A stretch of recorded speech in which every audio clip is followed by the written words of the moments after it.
So the Fed just made an announcement, and on the surface, it looked totally normal, just a little interest rate cut. But if you dig just a tiny bit deeper, you find this story of, well, chaos, deep division, policies that completely contradict each other, and a whole lot of uncertainty. So let's get into it, because what the Fed just did, it might have just revealed a huge crack in the whole system.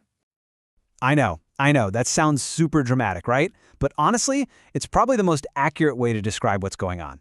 We're going to break down how the one group that's supposed to create economic stability might have just become, well, the main source of instability. It's wild.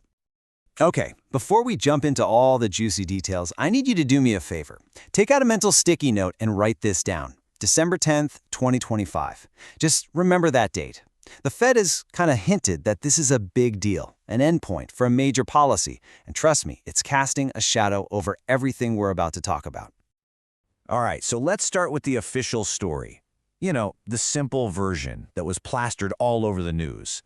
This is what the Fed wanted us all to hear. And what was that story? The Fed cut interest rates by 25 basis points. Seems pretty straightforward, right? A classic move to give the economy a little boost. On the surface, it's totally business as usual. But it's what was happening behind the curtain that tells the real story here. And that's where we find the first big crack in the facade. Because this simple decision, it was anything but unanimous.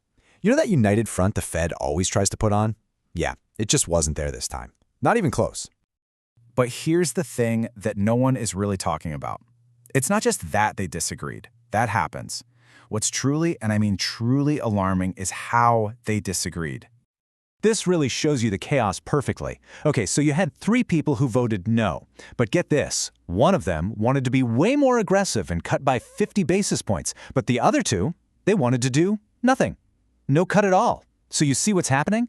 They're not just arguing over the details, they are pulling in completely opposite directions. It's a tug of war at the very top. This kind of internal conflict, wow, it actually makes this the most divided the Fed has been in 6 years. So let's be super clear. This isn't just some minor squabble over lunch. This is a fundamental breakdown of consensus at the very highest level of economic policy. That's a big deal. And you know what?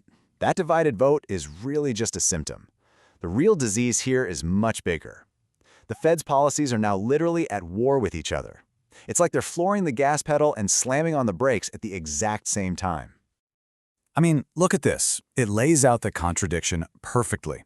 On one side, you've got them easing, cutting rates, buying assets. But on the other side, they're tightening, hinting that this is the last rate cut and giving super narrow guidance for the future. So what is the market supposed to do with that? How can anyone make sense of these mixed signals? And let's zoom in on those asset purchases for a sec.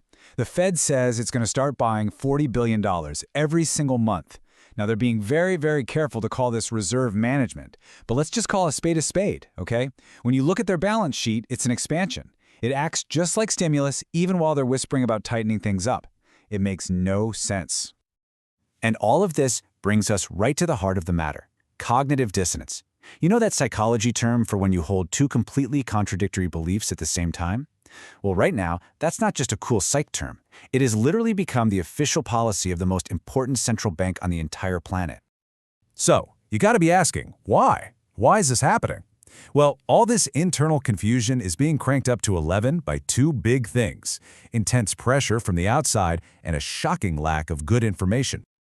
You know, the idea of political pressure on the Fed used to be this thing people talked about in theory. Well, it's not a theory anymore. You had a Trump appointee Stephen Mirren openly pushing for that big 50-point cut. And then, get this, just hours before the decision, Kevin Hassett, who's a top contender to replace Jerome Powell, goes public and says he'd do the exact same thing. The lines between politics and policy are getting really, really blurry. And hey, as if that political pressure wasn't enough, they're also missing the one thing they need to make good decisions: data. Remember that 43-day government shutdown? It completely wrecked the economic data for October and November. In fact, the Fed chair himself, Jerome Powell, actually admitted that they'd have to look at all the new numbers with skepticism. That's not what you want to hear. And this quote just nails it. Think about it. You're trying to make these huge, economy-altering decisions with data you know is bad, while you've got all this political heat on you. It's literally like flying a plane with no instruments straight into a massive storm that you can't even see on the radar. So all of this, it leads to a truly impossible situation. You know the Fed's famous dual mandate? They're two big jobs, keep people employed and keep prices stable. Well, right now, that's not just a difficult job. It's become a double trap, and there is no good way out. Just look at this. It lays out the trap perfectly. Option 1, they fight for jobs by cutting rates. What happens? Inflation, which is already too high, goes crazy. Okay, option 2, they fight for price stability by raising rates. What happens then? The economy slows down and people lose their jobs. See? They're completely caught between a rock and a hard place. Both choices lead to a bad outcome. And this isn't just some theoretical problem. The numbers prove that this trap is real right now. Inflation is at 2.8%. That's a whopping 40% higher than their target. At the exact same time, the job market is getting weaker, but prices are still just stubbornly refusing to fall. It's the worst of both worlds.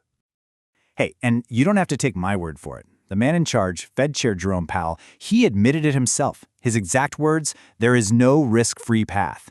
I mean, that's a straight-up admission that any choice they make from now on is going to involve some serious, painful trade-offs. Okay, so let's tie this all together. What is all this internal division, these contradictory policies, this impossible trap, what does it actually mean for the economy? And more importantly, what does it mean for you? This right here, this is the single most important thing to understand. The whole reason the Federal Reserve exists is to be the bedrock of certainty for the economy, the steady hand. But right now, with everything they're doing, they have basically made contradiction and uncertainty their official policy. You can think of it like this. The Fed is supposed to be the umpire calling balls and strikes for the economy, right? Totally impartial. But what happens when the umpire steps forward and admits, hey guys, I can't really see the field anymore? That is exactly where we are right now. The ultimate authority has basically just confessed that it's confused. And so that leaves us with this one giant critical question. For decades, we've all looked to the Fed to be that steady, guiding hand. But what happens when that hand starts to tremble? When it's not sure which way to point? What does that mean for all of us? Really, what comes next?